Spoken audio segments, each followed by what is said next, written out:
Hello and welcome back to the People's Planet podcast, where we look at sustainability in practice. Today it's me, Simon, as your main co-host, and the other two will come in later on and we'll have a conversation about the discussion we're having today at the end of the episode. Sustainability projects, by their nature, are often transformative and require a change to an organisation. And they require a step away from business as usual cases in a lot of instances. One of the most important skills for someone working in the sustainability space is then having that ability to lead the change. In this episode, we'll be speaking to Rich Tricker, who is the Learning and Development Manager at Ashorne Hill, who will discuss the skills and tools required to help lead and deliver these projects. All three of us co-hosts here at People's Planet podcast, we initially crossed paths with Rich during our knowledge transfer partnerships training module. There we all found his teaching and facilitation inspiring, and when he agreed to come on the podcast and share his knowledge, we were all quite excited, really. Rich focuses on helping others to be the best they can be, to continue improving their own performance and that of their team, and that's a beautiful tagline taken straight out of his LinkedIn bio there. So welcome to the podcast, Rich. It's a pleasure to have you here. Let's just jump in. Simon, thank you. What a fantastic introduction. It's nice to be here. Nice to see you again. And please say hi to Usman and to myself from me. I will do. Rich, let's start then. Give us and give the listeners an overview of what your role is then as a facilitator, and then secondary, what you enjoy most about working with knowledge transfer partnerships. Okay, thank you. My role is really to understand people better initially. And it's to help people understand themselves better and help them understand others better. I strive to help people help themselves, to get them to become better versions of themselves, and to make what is apparently complex more straightforward for them, and to help them put that into practice. So with knowledge transfer partnerships, with many of the clients I work with Ashorne, we can look at things like situational leadership. We look at, I don't know if you remember Tuckman's 5 stages of team development, yeah. Kotter's 8-step change model, all of those things. They're very, very useful, but they're not, I don't think, applied well enough or understood well enough. So if I can help people actually see the real value and find the inherent value and be thinking, what can I do with this? We can give book recommendations. I think with your group, one of the ones I recommend a lot is Invisible Women, Caroline Criado Perez's brilliant book. And there's lots there about data bias and how it impacts women. And we can give a lot of people can give a lot of sage nods when they're reading it, but unless they know what to do about it, it's not having that much impact. So I help people understand what to do better. I think that's a beautiful summary, and you've pointed there, it's quite easy to read a book, to have information at your fingertips, but actually implementing it is hard. It really is, and I think it's a skill to enable us to do that. You'll have seen a lot of projects then across the board with every group that you facilitated, and a lot of leaders come through your training as well. What can we learn from those people? What are they doing differently from a learning and development point of view, and also from their application point of view, that we should start doing to copy them as well? Well, I think the foundation for success for any projects, whether it's the knowledge transfer projects that, for example, you're leading, or whether it's other projects within organisations, or families and social groups, is knowing your stuff. First of all, we've got to have the technical knowledge of whatever area it is. So as a project lead, you need to know your stuff. But then what we need to do is help others understand and become more receptive to the need to change. Okay. Plenty of fantastic books out there, fantastic clips on YouTube. There's things like Kotter's 8-step model. But when I look at this in practice, the model's brilliant. But when we look at successful projects, you can see the real difference they've made is predominantly in the early and end stages.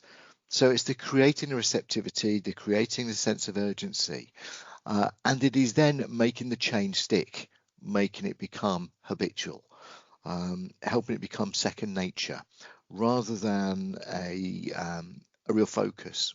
I often see in organisations a big change initiative, they put loads and loads of resources into it, and we can talk through those resources if you like later. But it's almost like they come to the end of the change programme and think that's it. To me, it's not. This is ongoing.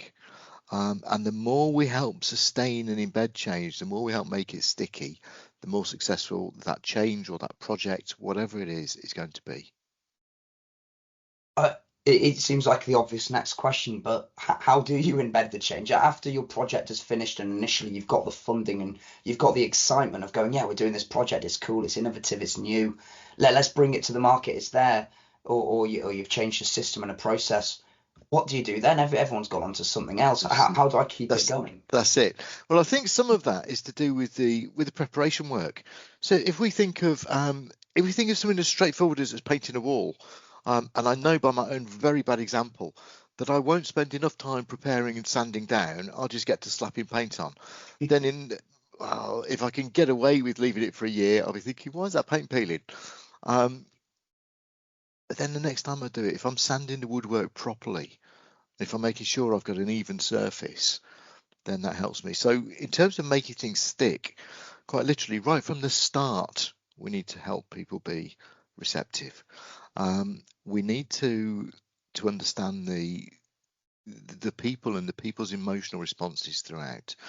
And I think the best example I can use for this is maybe on people's toolkits, but is around conscious competence.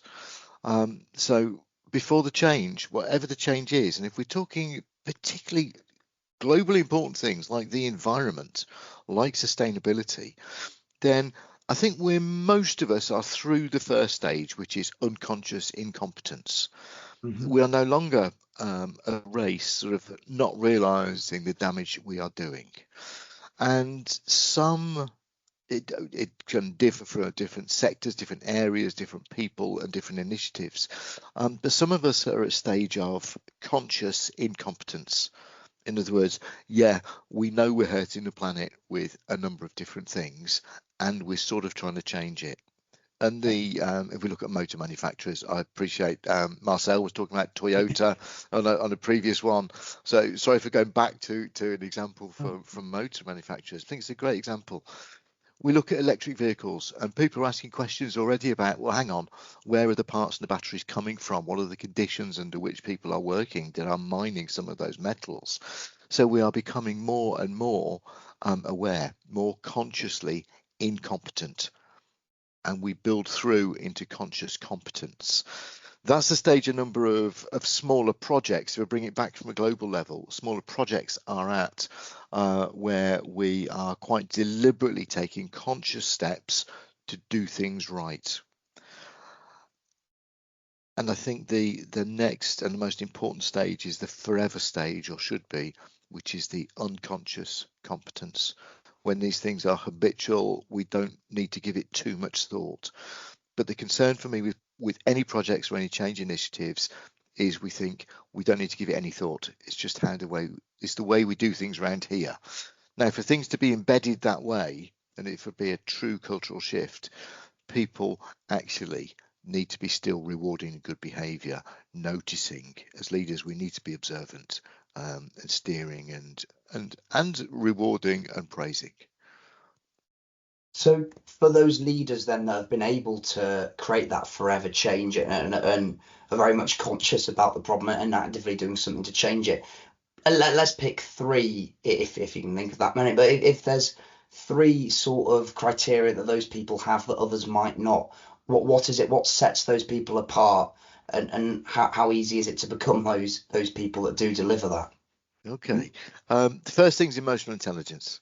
Yeah. Without a doubt, it's understanding yourself better, understanding others better, managing yourself better, and remembering at times this can mean motivating yourself, lifting yourself up. At other times, it can be actually restraining yourself from doing things. And the sort of full dimension of emotional intelligence is the managing relationships better, or the influence. So emotional intelligence is absolutely key. And we talk about changes being embedded and changes being habitual. But I don't think it is ever a point at which we can say, that's it, I have embedded it, or that's the end of it. And I think the same is true of change leaders, that we can never say, that's it, I've reached where I want to be. We need to consistently be improving.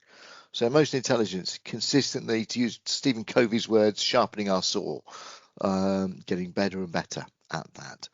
The second thing I think we need is tenacity. We absolutely need to be tenacious. If you'll forgive me for a musical reference, I don't know if anyone listening has even heard of the Redskins, but a band from the 1980s had a brilliant song called Keep On Keeping On, and that's what we've got to do. The third thing, and Simon, you yourself referenced this in a previous podcast at the end, is patience. Now that sounds like it's almost at odds with keep on keeping on and tenacity, but it's not. It's absolutely not.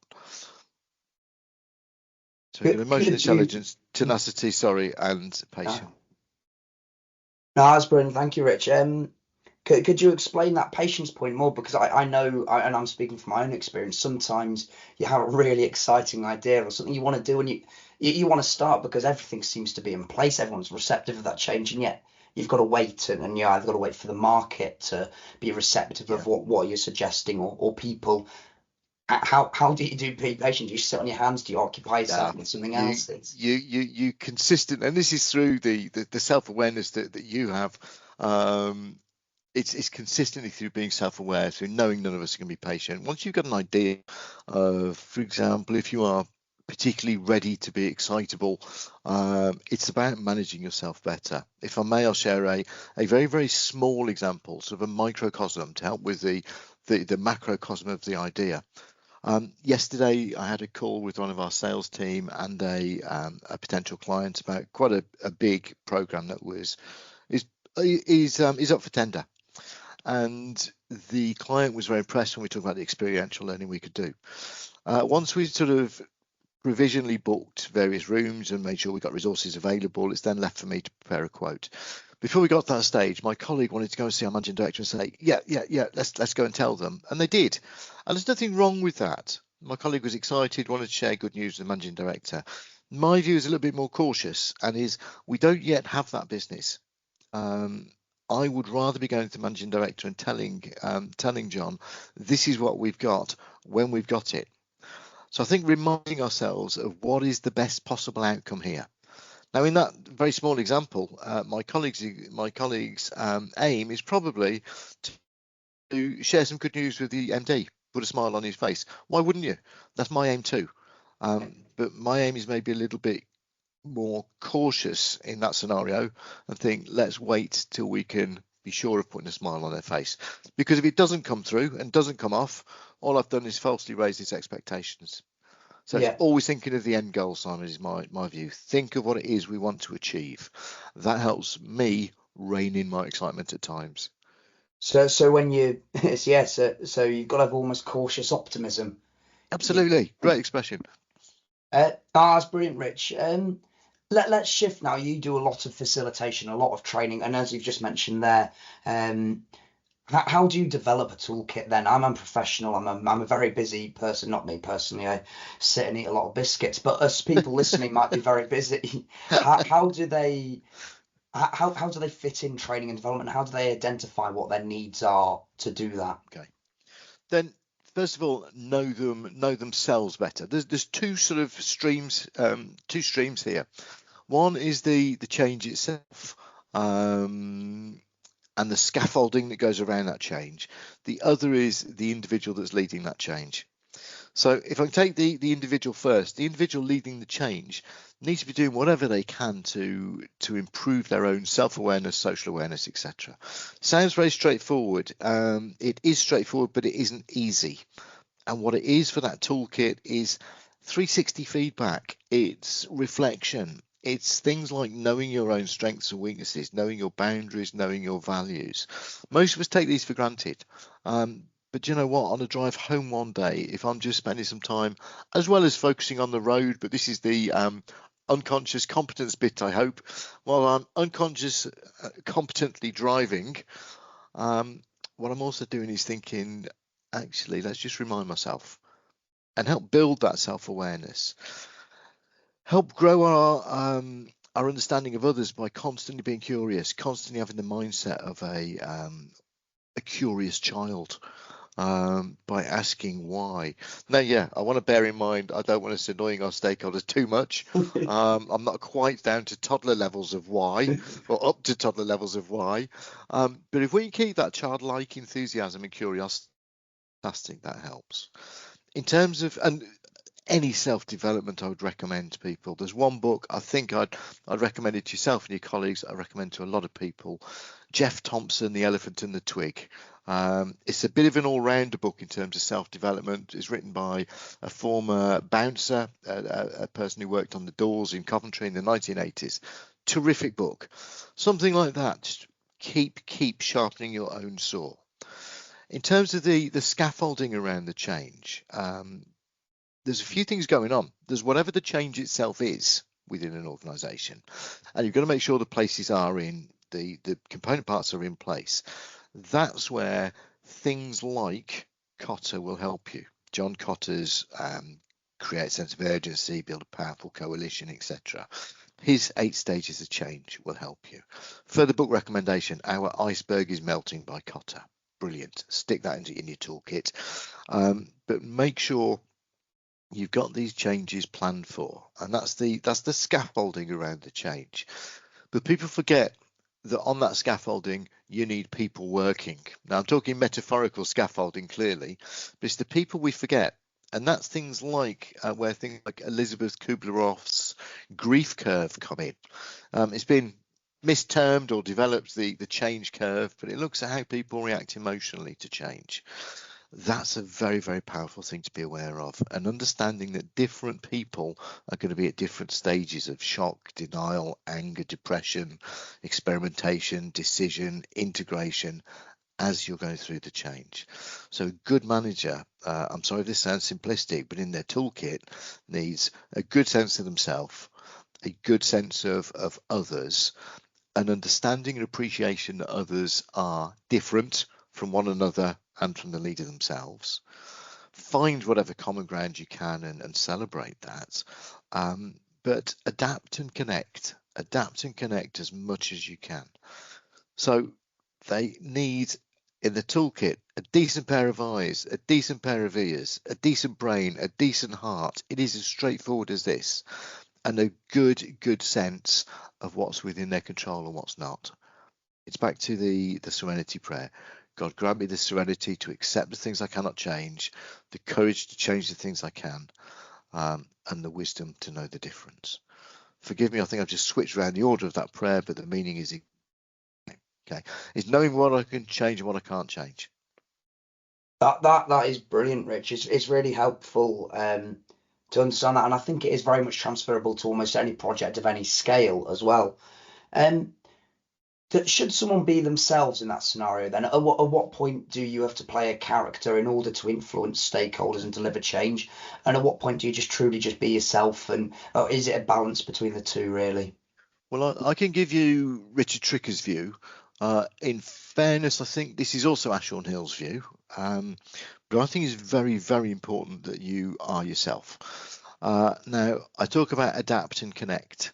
I quite deliberately don't say change and connect, because if I, for example, well, I'll be straight, it's not an example, it's the truth. If I'm particularly extroverted, not particularly detail focused, quite quick to respond or react to things, fairly creative and want to get things done, I'm not necessarily going to be the easiest connection for someone who is very, very detail focused, is very objective and maybe more head thinking than heart thinking.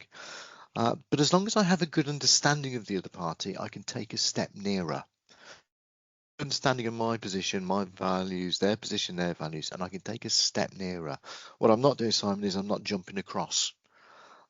So I think, again, I see within people leading change, people either changing to what they think they should be, and jumping across to another side that is of no use, taking a step in the wrong direction, because they've not been curious enough and haven't actually taken time to assess who their stakeholders are, how their stakeholders want to be approached and worked with, and they take a step in completely the wrong direction, or have misjudged themselves. If we've assessed our stakeholders well and we've assessed ourselves accurately, we can be biased, so it's worth getting feedback as well, worth having those frank conversations. But once we've got a realistic understanding of who we are, how we like to work, and who others are and how they like to work, we can take a step nearer. It helps us. So these are the tools and the skills and the way that a person must behave when doing this. What happens if they just meet resistance? Everywhere they look, there's just a wall up. Without going and getting a sledgehammer and a wrecking ball, how do they move past that? They find out what the wall is there for, who's put the wall up, what it's there about.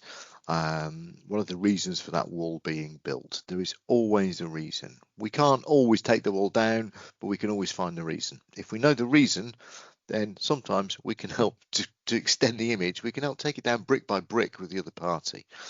For people to do that, there's another thing for our toolkit, and it's a lot of books, but there's a lot of YouTube clips on these things for people if they wish as well.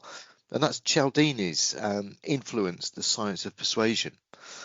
So Cialdini talks about a number of different influence levers, and again, he's very careful to make the point, as I am, that we're not being something we're not. What we're doing is we're taking a step nearer the other party.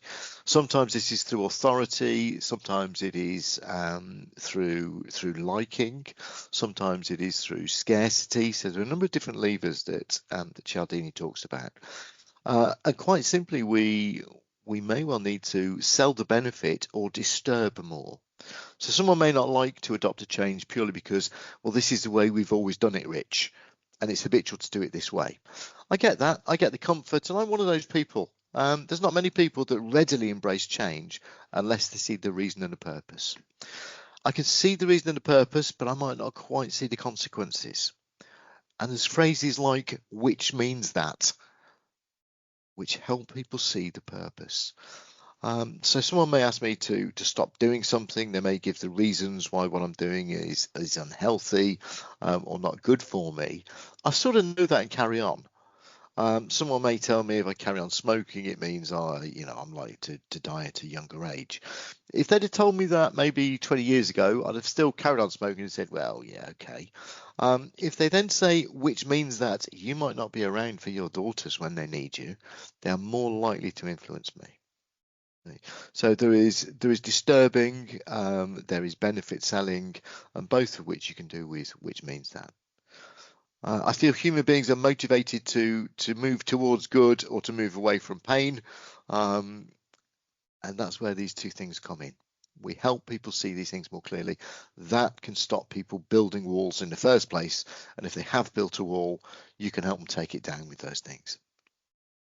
So for that, then, what is better as a sort of driver, fear or reward, or the carrot or the stick? I personally believe in most cases both. And the reason I believe in most cases both, it depends on the case and it depends on the people. So we may have 100 people that we want to influence in a large team. And we know that we want them to change. With the reasons for us wanting them to change is for a benefit to the environment. And we can use carrot or stick, but I wouldn't use either exclusively. I'd use both. Some will be more influenced by the benefit. Some will be more influenced by the disturbing hearing about the consequence. So I would always combine the two. Brilliant. You said at the start, and you briefly mentioned making a change, making it sticky, and then you briefly mentioned your Paul Diallo skills as well. It's just preparing people for that change to make sure you're receptive of it. Can we go into a little bit more detail about that, please? How do you make that change stuck so that it is a driver for good, and then not only within your organization and project, but how do you then go above and beyond what you initially scoped? Well, you actually need to keep selling the benefit, to keep disturbing, and to keep helping people see for themselves. The biggest change program I've ever been involved in, it's a very personal one, and I think it's probably the most successful global change program, but it's difficult to prove, and that's Alcoholics Anonymous. It is not about sort of hitting a goal and brilliant, I've stopped drinking. It is about AA talk about one day at a time. Narcotics Anonymous talk about one day at a time, and it is about taking that that success as a success for a day. So I don't turn around to you and say I have stopped drinking. I say I'm an alcoholic in recovery. Some alcoholics will tell you it's so many days since they stopped drinking, and fair play to them. I could tell you it's about 4 years, but I can't tell you how much more. But the point of this is it needs reinforcing. So I don't just think, oh right, I've cracked this, I've cured this. Yeah. Because there'll still be a day where I'm, I don't know, mowing the lawn and it's a nice sunny day. I think, oh, wouldn't it be lovely to have a cider? But I have to remind myself, I have to tell the listeners, if anyone can't see, I appreciate it's an audio podcast. So I'm just drinking out of a glass marked Guinness at the moment, but it has got water in it. Sorry. Sorry. Right. No, don't be sorry about a thing. I have to remind myself that, yeah, it might be very nice for me, but if it was me, it won't be too long before I'm back in a rehab centre and turning my life upside down. So with change in organisations, we need to help individuals consistently remind themselves of the benefit or the consequence. For me, it's relatively straightforward. I have a fantastic life with my wife and my daughters, which is much better than it would have been if I'd carried on like I was 4.5 years ago. That's the benefit. The consequence, well, I might not be around, or I might be in some gutter, or I might be in rehab. Now, the change programs we're talking about globally are much more important when we're talking about the environment and the planet, but they still involve people.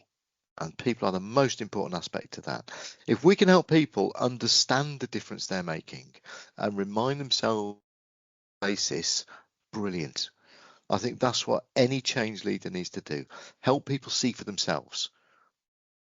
No, thank you very much for sharing that, Rich. And I think you highlight nicely almost, and you explain the reason that we've put behind the title for the podcast, well, People's Planet podcast, is as much as it's about environmental issues and everything, it's down to the individuals that are enacting this, and it's down to the individuals to empower themselves and others. And hopefully we do this through this episode and through the subsequent episodes as well. People work in projects and they often work in silos. I like to use the word sustainability silos. You've got an idea, I'm going to plant 1,000 trees, and then that's it. What's it connected to? What's it for? Is there a commercial case for it? Maybe not. Or I work in packaging. I need to reduce the footprint of my packaging, the environmental footprint. That requires working with my suppliers. How do you collaborate successfully? I think we need to be absolutely clear on a few things when we're collaborating. We need to be clear on our starting positions. We need to be clear and agreed on the overall purpose, and that's back to the benefit or the consequences. We need to put cards on the table, and we need to make sure people haven't got the sense that we are competing. We need to be absolutely clear we are collaborating. So we heard some great stuff on previous podcasts about how sustainability is important for business. So as well as the planet, I think Marcel was talking about sustainability from a business point of view. So we can always find a way to influence other people. So who we're collaborating with, there are going to be angles of helping the planet, which will resonate very strongly with a lot of people, which will resonate but not as strongly with others, and that's okay, and which may not resonate at all with some, for all we know. But what we also have got a fair idea of is within that same group of people, the success or ongoing success of that business is important to a degree. The fact that they've still got a job to go to the next day, the next year, the next decade is important to them. So we can find common ground. In terms of stakeholder management, absolutely finding common ground, and that's how we best collaborate. Where we've got silos, talk to people, keep talking, keep listening. People may be very people are, I feel, generally quite risk averse. It's helped us survive as a species. If we all went out taking mad crazy risks all the time, we wouldn't be here talking. So we need to help overcome that a little bit of people's nature by giving them a helping hand, leading and guiding and showing the way. Lead by example. So where you've got silos, lead by example. Show a bit of vulnerability, share a little bit of yourselves, and ask them to take a step nearer as well. Thank you, Rich. Where to start then? If you've got a massive change in front of you, and we've discussed a brilliant toolkit to use when doing projects, and we've discussed how to collaborate and work with people to deliver that. I know for myself, I feel overwhelmed sometimes when there's change in front of me, or I've got something to do. Such a big project like tidying my bedroom. Sometimes I'm just like, oh my gosh, there's so much to do. Where do I start? Yeah. I mean, my mum would just recommend hoovering, but. How do you remove that sense of being overwhelmed, or how do you maybe not remove it, but do it in a meaningful way that you can successfully move past that? Okay, I think this is a different approach for a number of different people. I can happily share with you how I do it, because I think we all share in common a sense of at times we are overwhelmed. What sets us apart is sometimes how we overcome it. I overcome it by doing it, by getting straight involved. Now, it's not always the best way. Some people will take a bit of a step back. Some people will ask for a number of views and opinions. Others will map it out and draw it out for themselves. One of my favourite books of all time, Slaughterhouse-Five by Kurt Vonnegut. It's a book that involves space travel, time travel, hallucinations, and the firebombing of Dresden. Sounds very strange, but it's a fantastic book. Number of different characters, and the way Kurt Vonnegut describes writing it in the book itself is taking a whole roll of wallpaper, setting out and having different coloured crayons to represent a character, and he's writing lines across this wallpaper, and the line stops when the character dies and the line starts when a new character comes in, but he's got an overall plan of what's happening. Doesn't have all the detail yet, but knows an overall plan. Stephen Covey tells us start with the end in mind. It's back to actually thinking, what is the reason, what's the purpose? So if I'm feeling overwhelmed by something, I remind myself, what's the reason for me doing this? What is the purpose for me doing it? And it's sort of like a risk and reward analysis. Is it worth it? And you know what? Sometimes if it's not worth it, I'll take a step back. I think it's maybe not for me. But if I see there is value in it, then I'll get stuck in. That's my way. I think that's a very interesting perspective to have on it, and I think we often get overwhelmed by the initial thing to do, or the small, and you lose sight of that bigger picture, that end goal, and what you're working towards, and you sometimes go through days of going, well, what's the point of this, and it just spirals sometimes, and probably doesn't lead to the most conducive behaviour of a success, but we go through those patches, so it's natural. What way we're going to go in a different tangent completely then. One more question really on a lot of people in sustainability, a lot of, let's call them experts, but people that work in it are trying to share knowledge with a lot of other people as well, people that haven't necessarily got a expertise or a background in it. How would you lead that conversation? You're training people, you're bringing them knowledge. That's your role, and you've beautifully explained so far. But how would you lead those sort of training conversations where you're trying to upskill people in the environment? I think the first thing we do, Simon, is we first of all check other people's awareness and level of knowledge. So we may feel fairly expert in whatever area it is of change that we're leading. But you know what? Within any group or any room, there may well be someone there that knows an awful lot more than I do, or you do, or whoever does about that particular area. So I would find out what the level of knowledge is like in the room. Find out what the level of receptivity is as well, because you might have a high level of knowledge, but a low level of receptivity. And you may have someone sat there saying, yeah, I understand this perfectly, but I don't agree with the reasons for it, and I'm not going to get on board. So what we're doing is we're sizing up the job to do. We're measuring twice. Yeah, that measure twice and cut once. We're measuring twice. I think we absolutely need to do that. you just mentioned earlier, the thought process of, oh, what's the point in this? You said we all go through these patches. We do. We absolutely do. So let's bear that in mind, and bear in mind every single one of us at some time is going to be thinking, oh, here we go again, or what's the point of this? So let's make sure we've got a very, very good and honest picture of receptivity. And when we are asking for that, this is down to the interpersonal skills of whoever's leading the change. Please don't be satisfied just with a nod or a yeah, that's okay. Let's make sure we've absolutely understood people's feelings. Help them have a safe environment where they can express their thoughts and their feelings about something. We may need to overcome some objections before we can get people on board. And equally, except we're not going to get everyone 100% on board right from the start. I think that's fascinating, and I think you do see it as it's a bit like that herd mentality. Sometimes you need one or two people to lead the way before everybody joins you and gets on board with what you are suggesting or trying to do and change. Yeah, what you've mentioned there, Kotter calls the build a powerful coalition. So you've got a few early adopters.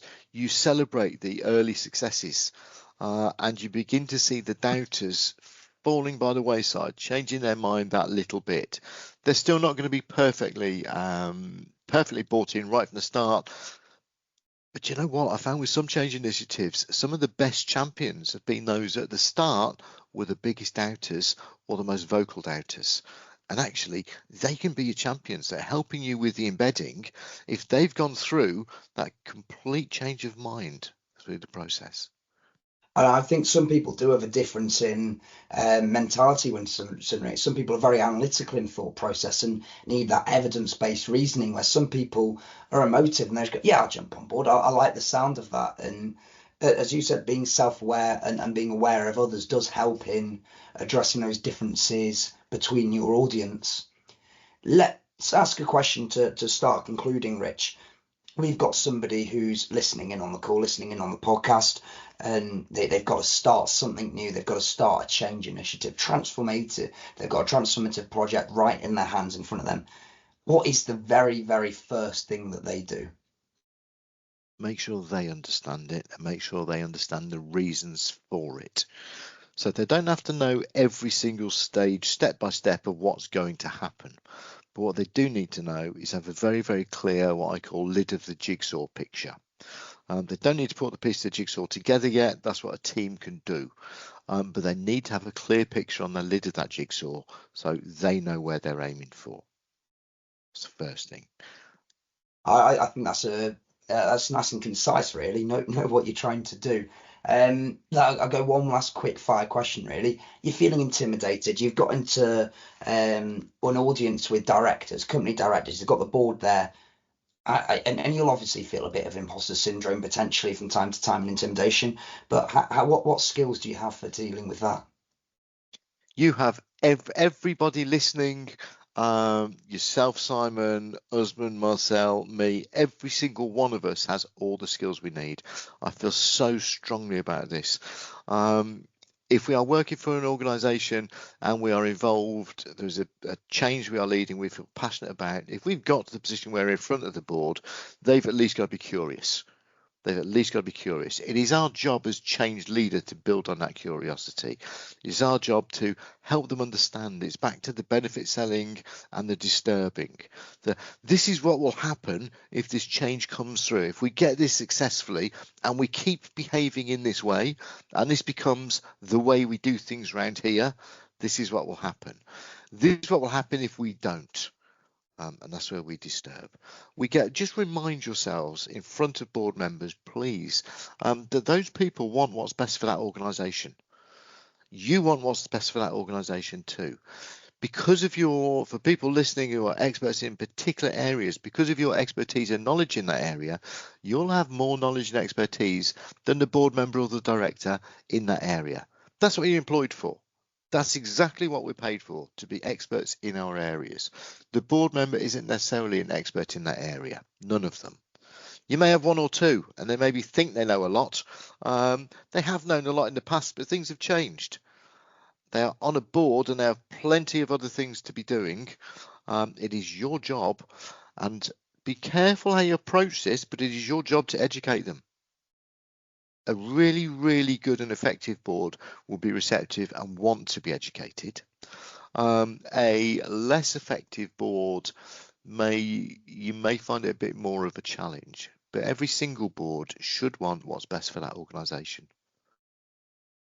Brilliant. I think it does give a little bit of confidence to go into a scenario. And yeah, I mean, they say, I was reminded this week, hope is not a strategy, but I think having a nice little bit of level of confidence and hope in what you're doing does give confidence behind your strategy overall.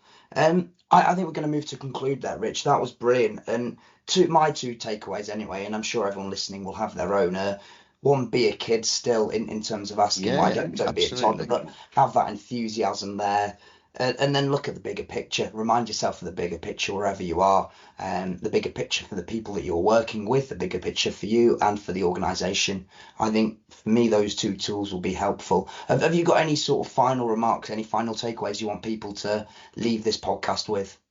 Yeah, I think there's three words. That's hearts and minds. Be aware of yourself. Be aware of whether you are more of what I term a head thinker, or whether you are more of a heart thinker, and be aware other people may have a slightly different way of thinking. Adjust your approach, but you need to win both. You need to win hearts and minds, and you need to keep winning them. You keep winning them. Back to the Redskins. Keep on keeping on, and you'll be all right. That we could not conclude it better than that. Rich, thank you very much. That was fascinating. I really, really enjoyed our conversation, and I hope the listeners did too. Thank you for the catch up. Thanks, Simon. Thank you. For people who want to engage with us, please do so on social medias. It's the People's Planet podcast. And if you'd like to get in contact with any questions or anything you'd like to discuss further, please email at peoplesplanetpodcast@gmail.com. Thank you all for listening, and we'll speak to you next time.